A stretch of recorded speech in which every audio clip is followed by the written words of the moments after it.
net migration, the number of people who arrive in the UK minus the number who leave, will boost the population by 6 million by 2036, according to new projections. And it might mean that in 2 years' time, we hit 70 million. Let me just show you what this means on the map. So the way to illustrate this, actually, it's very, very handy. If you go to a globe, all right, and we type in Birmingham's, because Birmingham's a great example. I'll just type in search Birmingham, not Alabama, by the way, and let's just fizz down, if we can, to see Birmingham on the map. And the reason I choose Birmingham is that it's got 1 million people, right? So there's a population, here we go, 1.149 million in 2019. It's interestingly 50,000 150 years ago. So Birmingham has 1 million.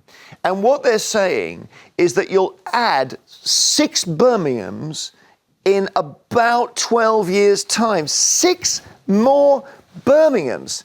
Now, I don't know if there's a way of us kind of visualising it. Maybe we could freeze this here. And yeah, that's good. And then let's, if we can, just cut an outline around the conurbation of Birmingham. So we'll just take, there we are, beautiful, highlight it there. And just to be totally obvious here, we've got 1 there, that's 2, that's 3, that's 4 million. Then we go to 5 million extra people by 2036. No, it's more than that. It's 6 million extra people by 2030. Now, the immediate reaction is, oh my goodness, we're full. But we're not full, Marvyn, are we? We're not full at all. I drove through Kent the other day, and for about 20 minutes, I didn't see a single person or thing. So I think there's plenty of room. Wait, you drove through Kent and you didn't see a single person? I didn't see anything. I saw greenery and nothingness. OK, well, Boris Johnson, when he was Mayor of London, said there are parts of Yorkshire that look like the moon. So he was also saying, we have plenty of space. Lynn? Do you know what? This discussion really frustrates me because you have people that are, on extreme sides and both are not logically thinking. So I just would love people to pause their emotions. Those who are like, we need to let everyone in and, that emotional feeling, and all the others like, close the doors, don't let anyone in. I think the real conversation is we do need migration. Even Liz Truss, the most controversial PM, said there's not enough workers in agriculture and in healthcare. We need migration, but we are not building the infrastructure to facilitate migration. Now, in the 1970s, 250,000 houses were being built, and there were nowhere near the amount of people. We can see from the 90s up until now, 8.9 million people have entered this country. If we look at the houses being built, just accommodation, everyone needs a home, we are building less than in the 1970s. So yes, let's have a discussion about who needs to come in. I know Marvin's going to say, You're saying we haven't got the houses. It's not just houses. Doctors, schools. The schools. Yeah. I don't see schools popping up everywhere, do you? So former Home Secretary Suella Braverman probably agrees with you on this, and she said only a limit on migration would fix the problem, because the projected numbers would place pressure. Let's have a look at her tweet. I campaigned for Brexit to reduce migration. These numbers are too high. Recent government measures will help a bit, but they're very late. We need a cap, she says. What do you think, Marvyn? Well, the people coming here from migration are here to work. They are a working population, and so that means they're contributing to the economy. What actually this shows is that there is a massive gap in planning by the government, who have been in charge for the last 13 years and not planned for the population that is going to be here in the next 12 years. But you can't. It's very hard to build houses for migrants when you have your own people homeless. That's one of the problems. Political. So hold on, then that's a separate issue around housing for this particular population. And everybody knows that houses are a financial instrument, and if they want to build more houses, people will buy them. So making sure that they reduce the legislation that prevents house being made is a completely separate issue. Migration helps this country, and we've seen since Brexit, the lack of migration has impacted our ability to have a strong country. You're saying that everyone coming here is working. That's not true, because in 2022, over 45,000 people came here on small boats and they weren't allowed to work. 45,000, that's illegal immigration. Yeah, we're mainly on legal here. We're mainly on legal. But it's true, you've got family members coming over on legal migration. Absolutely, but this, so the whole point is that if you don't bring people's family over, all they do is they come here to work, they send the money back home, and that money leaves our economy anyway. Listen, I began saying maybe we should just set this idea of we've got to keep it below 70. Maybe we just go for 100 million. You look at Nigeria, right? That's a bustling old country. They got 250 million The people there. disparity in Nigeria. Do we want to see that level of disparity happening in Nigeria here? What, you mean rich, poor? Yeah. Well, I mean, you don't want to see poverty. We don't have... You want a functioning economy. Migration is healthy. And to be honest with you, and that's why I think the government always sends out mixed signals. They even did a migration deal with India in the last couple of years where people aged 18 to 30 can come over here and work and bring their family members. That's fine. But when they come over, I have often shown them properties and they're willing to pay well over the asking price, which is inflating rental prices. That's interesting. OK, Raj is in Bristol. Hi, Raj. Morning. What do you think about this, Raj? Do we need a cap, as Suella says? Suella, who? Suella Braverman, the former Home Secretary. Come on. No, I have no truck with that person. OK, well, there's the picture just to make you even happier. That's her leaving Downing Street for the last time. All right, so I take it you don't like her idea of a cap then, Raj? Nope. So They should have put the money they're putting into France into processing the applications. Yeah, we're not really on the small boats here. We're on a thing of people saying they want to come and it's all legal, right? So it's just about, we can control this, right? These are not people who are swimming or boating or whatever. So the question is, do we want to control it, Raj? I don't see how. You know, it's a global society now. So would you be happy for us to go to 100 million? Well, we need the workers. See, there is that. We do need young people work and pay tax and keep old people in. And there's in terms of the birth rate, the UK's birth rate is declining. So for workers, but the problem is, going back to what you said, Marvin, everyone wants to come to the big cities. We're not creating infrastructure in the smaller rural areas. Well, true. And the story of the world right now is everyone moving to cities. Nigel in Warwickshire, are you in a city, Nigel? No, probably not. No, not anymore. I did the FOI, Freedom of Information request to the OBR, about their bogus 4% drop in UK GDP due to Brexit. And one of their reasons for saying that was because they estimated our net migration leaving EU would be 129,000 a year. Now, they haven't changed that, and of course they haven't fully replied to my FOI, of course. But that's what they believed, and that is fundamentally the reason for this. It's the Treasury and the OBR are driving a brainless Sunak into this theory that we need more and more immigration. But why not, Nigel? Why not say, look, Boris Johnson himself, I know you're a fan of Boris. I said, he said parts of Yorkshire look like the moon. He said, we've got loads of space. We've got the Highlands of Scotland. You could build houses everywhere. For decades, I wanted us to allow Hong Kong people to come here, and I still do. But, the cost of every new migrant, as per the University of Amsterdam, is £500,000. Is it? In their lifetime. But why are you okay with people from Hong Kong coming, but then no one else? Because they've got wealth, they speak English, they are dynamic, okay. The thing is, we've got 5 million economically inactive people. We should incentivise them to come back to work. We should link every employer should be mandated to give everyone Bupa if they are an employee. And Bupa, private health insurance. Yeah. Oh, okay. It's like an American system, yeah. Yeah, knock down their employers' NIC to counterbalance that. But that would force the employers to get people back to work and also have zero NIC for people who are currently 12 months unemployed. OK, Nigel, we can't do the whole budget, but if you come to power, let us know. John in Wiltshire, maybe we do need it. No, we don't. We don't need it, Jeremy. We certainly don't need it. I was just thinking, because if we left the EU, which was a market of, 200-300 million or whatever, then we need to create now our own market where we basically sell stuff to each other. Yeah, I'm saying that the way that the legal migration happens, it's just overrunning this country. We can't even build enough houses for our own people. We haven't got enough doctors. We haven't got enough nurses. And we're just bringing people in. If they're coming in legally, they can then turn around and bring their families. Sure, but the idea, so the theory is that if you come in at the age of 35 from Algeria, let's say, you're not likely to be unwell and using the NHS. You're much likely to be a nurse who works in the NHS. That's how it's supposed to work. Pays taxes.